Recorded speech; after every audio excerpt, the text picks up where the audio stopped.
Hello everyone, myself is Muhammad Omar.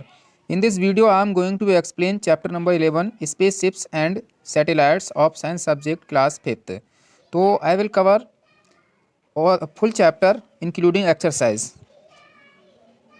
तो name of chapter as you know spaceships and satellites.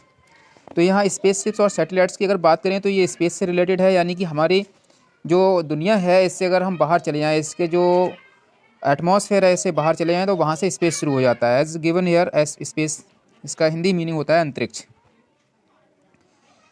तो space जहाँ से start होता है जहाँ पर पृथ्वी का एटमॉस्फेयर यानी वातावरण ख़त्म हो जाता है, ये लगभग 355 किलोमीटर्स दूर है। यानी कि अगर हम जो ज़मीन है, हमारी दुनिया है, पृथ्वी है, इससे हम 355 किलोमीटर दूर चले जाएं तो हम स्पेस में पहुंच जाएंगे। तो स्पेस डार्क है, एयरलेस है यानी बिना हवा का है, और साइलेंट प्लेस है, बिल्कुल शांत प्लेस है, शांत जगह है। जितने भी स्टार्स हैं और प्लैनेट्स हैं जो आप रात को देखते हैं वो सब स्पेस में हैं। इनकी खोज की गई है। एक्सप्लोर का मतलब होता है खोज करना, खोज की गई है। इनकी खोज किससे की गई? मैन्ड और अनमेन्ड स्पेस क्राफ्ट से। अब देखिए मैन और अनमेन्ड क्या होते हैं। मैन का मतलब जो इंसानों जिसमें बैठ कर जाते हैं यानी इंसानों के द्वारा चला जाते हैं। अनमेन्ड वो होते हैं जो स्वचालित होते हैं यानी कि अपने आप से चलते हैं। तो मैन्ड स्पेस क्राफ्ट वो होंगे जो इंसान उसको चला के ले जा रहा है, और अनमेन्ड स्पेस क्राफ्ट वो स्पेस क्राफ्ट होंगे जो अपने आप चल रहे हैं, स्वचालित हो हैं। स्वचालित का मतलब खुद से चलने वाले, जो पृथ्वी पर बैठ कर ही कंट्रोल किए जाते हैं। ठीक है, तो इनके द्वारा जो है इन सब की खोज की गई है। नेक्स्ट टॉपिक है स्पेस क्राफ्ट और स्पेसशिप। तो स्पेस क्राफ्ट एक मशीन होती है जो आदमी को स्पेस में ले जाती है।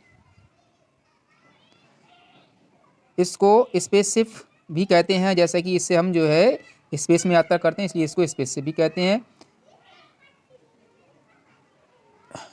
ये रॉकेट के द्वारा लॉन्च की जाती है, जिसकी स्पीड लगभग 30,000 किलोमीटर पर आवर होती है। ये लार्ज स्पीड इसलिए रखी जाती है क्योंकि जो पृथ्वी की ग्रेविटी है, यानी कि पृथ्वी की जो ग्रेविटी है वो नीचे खींचती है ना, और उस ग्रेविटी से को ओवरकम करने के लिए यानी कि उससे आगे निकलने के लिए ये इतनी स्पीड ज़रूरत होती है, इतनी तेज़ स्पीड ज़रूरत होती है इसकी। एस्ट्रोनॉट और कॉस्मोनॉट्स वो पर्सन होते हैं, वो ब्रेव पर्सन होते हैं, बहादुर इंसान होते हैं जो स्पेस में जाते हैं स्पेस क्राफ्ट के द्वारा। वो एक स्पेशल स्पेस सूट पहनते हैं, विशेष तरह का स्पेशल सूट पहनते हैं, स्पेस सूट पहनते हैं जो कि एयर के प्रेशर को मेंटेन करता है और ऑक्सीजन सप्लाई करता है एस्ट्रोनॉट के लिए। फिर है सैटेलाइट। नेक्स्ट टॉपिक है सैटेलाइट। सैटेलाइट एक वो ऑब्जेक्ट है जो कि एक प्लैनेट के चारों तरफ ऑर्बिट में अपने उसकी कक्षा में घूमता है, रिवॉल्व करता है उसकी मतलब चारों तरफ। जैसे मान लीजिए ये यहाँ पे अर्थ है, ठीक है, और अर्थ के चारों तरफ ये मून घूमता है ऐसे करके चारों तरफ इसके। तो जो अर्थ की जो नेचुरल सैटेलाइट है वो मून है। राइट किया हुआ है यहाँ पे, moon is the only natural satellite of our planet earth. जो हमारा प्लेनेट अर्थ है यानी कि पृथ्वी है, इसका जो नेचुरल सैटेलाइट केवल मून ही है, चंद्रमा है। कुछ स्पेसशिप्स और स्पेस क्राफ्ट पृथ्वी के चारों ओर घूमते हैं, उनको आर्टिफिशियल और या फिर मैन मेड सैटेलाइट्स कहा जाता है। आर्टिफिशियल सैटेलाइट रात को क्लियरली देखे जा सकते हैं क्योंकि वो सनलाइट को रिफ्लेक्ट करते हैं, सनलाइट को दर्शाते हैं, रिफ्लेक्ट करते हैं, इसलिए उनको रात को देखा जा सकता है। नेक्स्ट टॉपिक है बिगिनिंग ऑफ स्पेस एज, यानी कि जो स्पेस एज है, अंतरिक्ष एज, वो कहाँ से शुरू होती है। The first unmanned spacecraft और satellite launched from earth Sputnik first, यानी जो सबसे पहली अनमेन्ड का मतलब मानव रहित यानी कि इसमें इंसान नहीं था, ऐसे स्पेस क्राफ्ट सबसे पहले लॉन्च की गई, उसका नाम स्पुतनिक फर्स्ट था। इट वॉज, नेक्स्ट पेज देखते हैं, ये स्पेस में भेजी गई किसके द्वारा? USSR के द्वारा ऑन अक्टूबर 4, 1957 में। कब भेजी गई? अक्टूबर 4, 1957 में। यहाँ पे बात कर लें USSR, इसकी फुल फॉर्म होती है union of Soviet Socialist Republic, इसका मतलब सोवियत संघ, यानी कि ये जो कुछ देश हैं उनका एक ग्रुप होता है, सोवियत संघ इसे हिंदी में कहते हैं, और इसकी जो है USSR इस है होता है। ठीक है, इसकी फुल फॉर्म लर्न कर लें, Union of Soviet Socialist Republic. Next है it was the beginning of space, यही जो है स्पेस एज की शुरुआत थी। कब से? अक्टूबर 4, 1957 से। जो फर्स्ट ट्रैवलर था स्पेस में, यानी कि सबसे पहले जिसको स्पेस में भेजा गया, वो एक वाइट कलर का डॉग था जिसका नाम लाइका था। रशियंस सेंट लाइका, रशियन, ये भी रशियन है, लाइका को भेजा स्पेस में, और 1 मंथ के बाद स्पुतनिक फर्स्ट।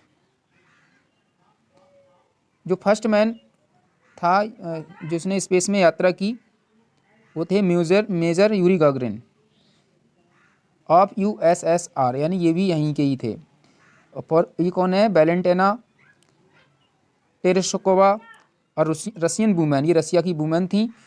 कौन? Valentina Tereshkova. ये जो है फर्स्ट वुमेन थी जो कि स्पेस में जाने वाली थी, यानी स्पेस में जाने वाली पहली महिला कौन थी? Valentina Tereshkova. ठीक है, और स्पेस में जाने वाले सबसे पहले जो व्यक्ति थे, पुरुष थे, वो मेजर यूरी गागरिन थे, और ये सबसे पहले यात्री था वो एक वाइट कलर का डॉग था जिसका नाम लाइका था। ठीक है, ये याद करने की चीज़ें हैं, इनको लर्न रखें आप। अब वोएज इनटू स्पेस, वोएज का मतलब होता है अंतरिक्ष यात्रा, स्पेस की अंतरिक्ष यात्रा। The main difficulty going into space, जो सबसे मेजर डिफ़िकल्टी होती है, परेशानी होती है स्पेस में जाने की, वो होती है अर्थ की ग्रेविटी। अर्थ की जो ग्रेविटी होती है वो खींचती है अपनी तरफ को, वो सबसे बड़ी डिफ़िकल्टी होती है। दूसरी ये है कि जब स्पेस क्राफ्ट आउटर स्पेस में होता है, यानी कि पृथ्वी की जो वातावरण पर्यावरण होता है उससे बाहर निकल जाता है स्पेस क्राफ्ट, तो क्या होता है, अर्थ की जो ग्रेविटी होती है वो रहती नहीं है। फिर क्या होता है, एस्ट्रोनॉट जो होते हैं वो स्पेस क्राफ्ट में वेटलेसनेस हो जाते हैं, यानी कि ऐसा लगता है कि उनमें वजन ही नहीं है, और वो स्पेस क्राफ्ट में फ्लोट करने लगते हैं, यानी तैरने लगते हैं। अब वहाँ पे कोई ग्रेविटी का फोर्स नहीं रहता है उनको बैठे रहने के लिए या फिर उनको होल्ड ऑन करने के लिए। उनको स्पेस क्राफ्ट के फ्लोर पर, इस स्पेस क्राफ्ट की जो फ्लोर होती है उस पर बैठे रहने के लिए कोई भी ग्रेविटी नहीं रहती है। जैसे हम लोग बैठ रहते हैं आराम से, तो वहाँ पे ऐसा नहीं रहता जब ग्रेविटी के बाहर निकल जाते हैं तो। फिर क्या होता है, व्यन जब वो वहाँ पर सिट होते हैं या सोते हैं या बैठते हैं, तो उनको अपने आप को सीट्स में पट्टे से बांधना पड़ता है। अगर बांधेंगे नहीं तो वो फ्लोट करेंगे इधर उधर। उनका जो वाटर फूड होता है और वाटर एक जो है स्पेशल ट्यूब्स होते हैं उनमें पैक किया जाता है, और डायरेक्टली उनके माउथ में स्क्यूज कर दिया जाता है, दबा दिया जाता है, चला जाता है। या फिर अगर ऐसा नहीं होगा तो वो भी उनसे दूर के लिए तैर जाएगा, फ्लोट कर जाएगा। तीसरी बात यह है, वे ऑक्सीजन अपने साथ ले जाते हैं सांस लेने के लिए। 1 स्मॉल स्टेप फॉर मैन, यानी कि पहला छोटा सा कदम इंसान के लिए। जब नील आर्मस्ट्रॉन्ग ने चंद्रमा पर अपोलो 11 से पहला कदम रखा चांद पर, तो क्या हुआ, उन्होंने कहा कि that's 1 small step for man, ये इंसान के लिए एक छोटा सा कदम है, लेकिन इंसानियत के लिए बहुत बड़ी छलांग है ये। वो जो है पहले व्यक्ति थे चंद्रमा पर कदम रखने वाले पहले व्यक्ति थे। लर्न रखें, अगर क्वेश्चन आ जाए, name the person set foot on the moon, तो आंसर राइट करेंगे नील आर्मस्ट्रॉन्ग। जो रॉकेट होता है स्पेस क्राफ्ट का इन अपोलो 11, वो लगभग 111 मीटर लंबा था। ये लगभग 111 मीटर कितना होता है, लगभग जितना 36 स्टोरी की बिल्डिंग होती है, यानी कि 36 मंजिल वाली बिल्डिंग होती है, उतना लंबा होता है। तो इस स्पेस क्राफ्ट को 3 पार्ट्स में बनाया गया था। पहला पार्ट था उसका कमांड मॉड्यूल, दूसरा था सर्विस मॉड्यूल, और तीसरा था ल्यूनर मॉड्यूल। तो जो सबसे बड़ा भाग था वो कमांड मॉड्यूल था, और बहुत ही इम्पोर्टेंट था ये। बॉटम पर यानी कि नीचे सब इंजन थे, और बीच वाले में क्या था, एस्ट्रोनॉट्स के लिए रूम था जहाँ पे एस्ट्रोनॉट रह सकते थे, बैठते थे। इसमें विंडोज़ थी जहाँ से वे पृथ्वी को देख सकते थे और चंद्रमा और तारों को और स्टार्स को देख सकते थे। उन्होंने क्या हुआ, उसमें खाना रखा और क्या था, जो ज़रूरी चीज़ें थी वो भी वहीं रखी। उसमें फ्रंट डोर था, ल्यूनर मॉड्यूल के सामने एक फ्रंट दरवाज़ा था, सामने ही दरवाज़ा था। तो वो जो 3 रॉकेट थे लॉन्च किए गए स्पेस में, जो अर्थ की ग्रेविटी होती है उसको क्रॉस करने के लिए 3 रॉकेट लॉन्च किए गए। हर रॉकेट जो है उसमें उसका फूड और ऑक्सीजन थी उसको चलाने के लिए, क्योंकि स्पेस में ऑक्सीजन नहीं होती है। जैसे हम लोगों को जो इंजन यहाँ पे चलाते हैं तो ऑक्सीजन ले लेते हैं, लेकिन स्पेस में ऐसा नहीं होता है कि वहाँ पे स्पेस में जाके इंजन ऑक्सीजन लेके चलते रहेंगे, वहाँ ऑक्सीजन ही नहीं होती, इसलिए ऑक्सीजन भी साथ में ले जानी पड़ती है। जुलाई 1969 को जो फर्स्ट रॉकेट था वो अपोलो 11 वेंट अप, वो गया, प्रस्थान किया और स्पेस क्राफ्ट जो है प्रस्थान कर दिया। जैसे ही स्पेस क्राफ्ट प्रस्थान हुआ, तो ग्रेविटी का जो फोर्स होता है खींचने का, वो क्या हुआ, कम होता चला गया। जब स्पेस क्राफ्ट चंद्रमा के पास पहुंचा तो ग्रेविटी जो चंद्रमा की थी उसने अपनी तरफ को खींचना शुरू कर दिया। तो पहले स्पेस क्राफ्ट ने 10 चक्कर लगाए, चंद्रमा के 10 चक्कर लगाए, तब एडमिन ऑल्ड्रिन और नील आर्मस्ट्रॉन्ग ल्यूनर मॉड्यूल में क्रॉल्ड करके चले गए, यानी रेंग कर चले गए। और ये बहुत ही छोटा था, इसमें केवल 2 सीट थी उनके लिए, बैठने के लिए 2 सीट थी। इसमें 2 दरवाजे थे और 2 विंडो थी। ल्यूनर मॉड्यूल जो था उसने कमांड मॉड्यूल को छोड़ दिया, जो कि चंद्रमा के चारों तरफ तब भी रिवॉल्व करता रहा। यानी कि ल्यूनर मॉड्यूल जब वो जो कमांड मॉड्यूल था जुड़ा हुआ उससे, उसको जब छोड़ा तो वो चंद्रमा के चारों ओर चलता रहा। कौन चलता रहा? Command module. फिर क्या हुआ, और ल्यूनर मॉड्यूल वो चंद्रमा के जो है सतह की तरफ चल दिया। आर्मस्ट्रॉन्ग जो है लेट डाउन हुए मॉड्यूल से। लेट डाउन का मतलब उतरे, नीचे आए और चंद्रमा पर पहला कदम 21 जुलाई 1969 को रखा। ऑल्ड्रिन ने उन्हें फॉलो किया, उनके पीछे चले और उन्होंने वहाँ फोटोग्राफ लिए। मून की कुछ, चंद्रमा के कुछ पत्थर और कुछ मिट्टी के सैंपल लिए, उठाए वहाँ से, और उन्होंने कहा कि मून जो है वो कोका कोला कलर का होता है और अर्थ जो है वहाँ से उतनी सुंदर दिखती है जितनी कि एक नीली प्रकाशमय बॉल, यानी कि प्रकाश एक जो है नीली चमकती हुई बॉल की तरह इतनी सुंदर दिखती है।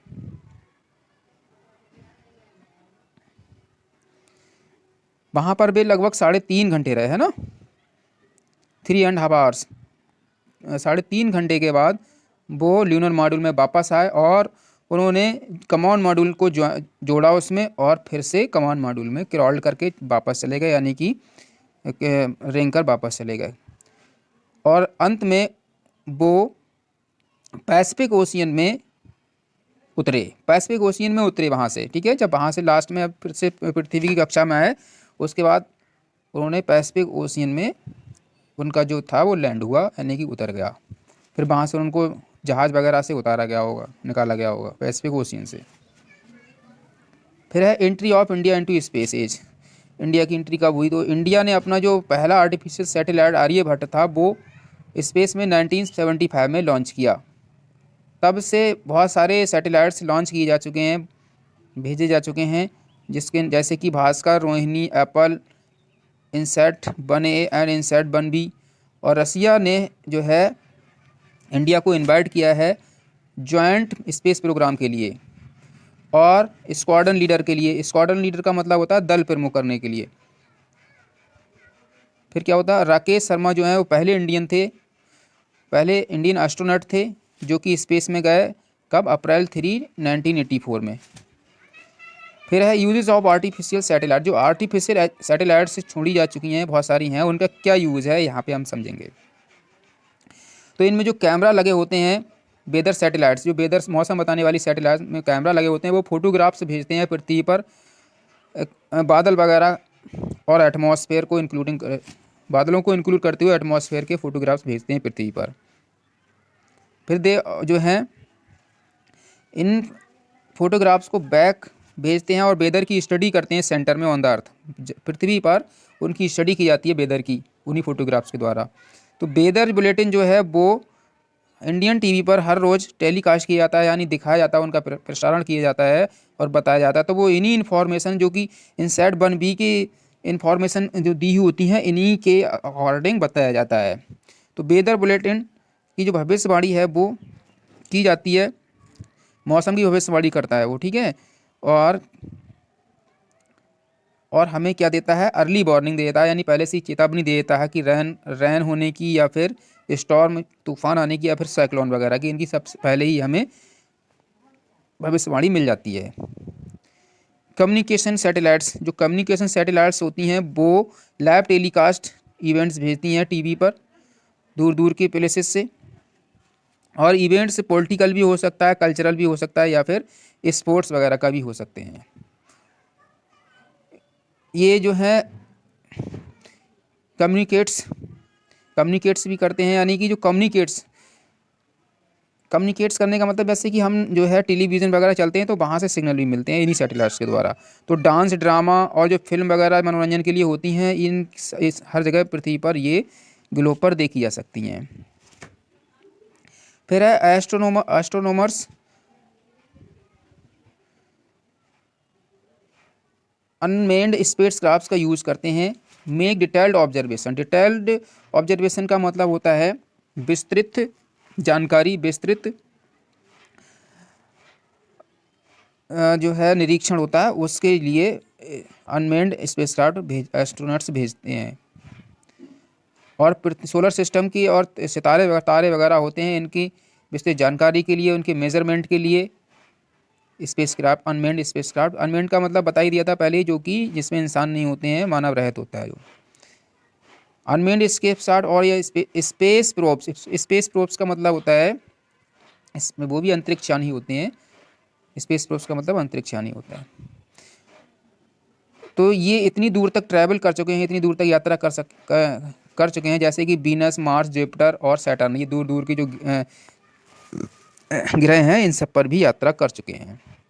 तो ये पॉइंट्स टू रिमेंबर हैं, इनको पढ़ लें और लर्न कर लें, ये सब आपको जो है इसमें पढ़ चुके हैं चैप्टर में। आगे एक्सरसाइज है। पहला क्वेश्चन है the first man to land on the moon was, जो फर्स्ट इंसान था चंद्रमा पर पैर रखने वाला वो नील आर्मस्ट्रॉन्ग थे। First satellite launched by India, India ने जो फर्स्ट सैटेलाइट लॉन्च की थी उसका नाम क्या था, आर्यभट्ट।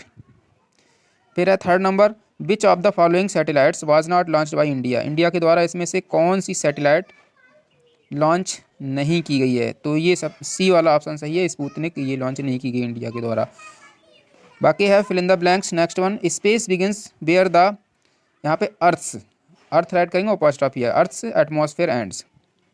नेक्स्ट वन है dot dot is the only natural satellite of the earth, moon है ये, ठीक है, मून, तो मून राइट कर लेंगे, moon is the only natural satellite of the earth. Third one है the first traveller in the space was a, first traveller कौन था, डॉग, और डॉग राइट कर लेंगे।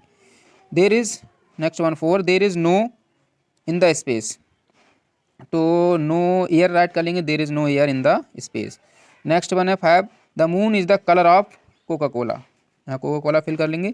6 नंबर है India launched its first satellite into the space in 1975 fill करेंगे। Next one है name the first man made spacecraft और satellite, सबसे पहला जो मैन मेड स्पेसक्राफ्ट सैटेलाइट था उसका नाम ऐड कर लेंगे स्पुतनिक फर्स्ट। सेकंड नंबर पे ट्रैवलर इन स्पेस, तो इसमें a little white dog called Laika. Next one है man to travel round the earth in space, first man जिसने स्पेस में यात्रा की है ना, तो यहाँ पे ऐड कर लेंगे major Yuri Gagarin. Next one है fourth women to go into space, तो इनका नेम ऐड कर लेंगे Valentina Tereshkova. Next one man go man to step on the moon, चंद्रमा पर पैर रखने वाला व्यक्ति सबसे पहले, तो नील आर्मस्ट्रॉन्ग राइट कर लेंगे। नेक्स्ट 6 है Indian to become an astronaut, इसमें राइट कर लेंगे squadron leader Rakesh Sharma. Next one है 7 इंडियन सैटेलाइट आर्यभट्ट राइट कर लेंगे। इसके बाद है नेक्स्ट पेज देखते हैं, मैच द फॉलोइंग कॉलम्स। पहला है unmanned spacecraft carry no astronauts को नहीं ले जाता है। फिर है gravity pulls all objects downward,